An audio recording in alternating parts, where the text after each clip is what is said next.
You are standing on a shoreline with 600 elite war chariots charging toward you, and your only escape route is a deep, dark ocean. Most of us think we know the story of the Exodus, but we rarely talk about the sheer terror of that specific moment on the beach. This is the story of how God takes a dead end and turns it into a highway of deliverance for millions of his people. The Israelites had just left Egypt after years of slavery, thinking they were finally free, but Pharaoh changed his mind and wanted them back. He sent his entire army, the most powerful force in the ancient world, to trap them right against the edge of the Red Sea. Imagine the sound of thousands of horses galloping and the dust clouds rising as the enemy gets closer and closer every single second. The people were terrified and started crying out, wondering why they were brought out there just to die in the middle of the wilderness. But Moses stood tall and told them something incredible. Do not be afraid, just stand still and watch how God saves you today.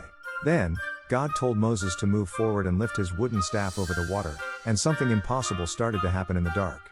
A massive wind began to howl, blowing all through the night, pushing the heavy tides back until the sea literally split in half.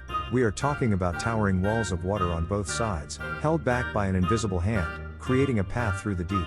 Millions of people, including grandmothers and little children, stepped onto the seabed and found that the ground was completely dry and firm. As the morning light broke, the Egyptian army chased them into the gap, thinking they could catch them, but the sand became a trap.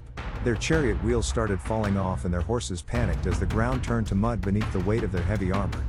Just as the last Israelite stepped onto the far shore, the walls of water collapsed with a thunderous roar, swallowing the entire army whole. Not a single person who followed God was lost that day, proving that even the biggest obstacles have to move when he speaks.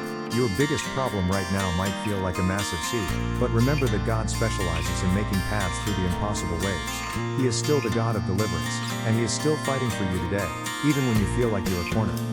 Subscribe to this channel to see more amazing stories that show how God can change your life in a single moment.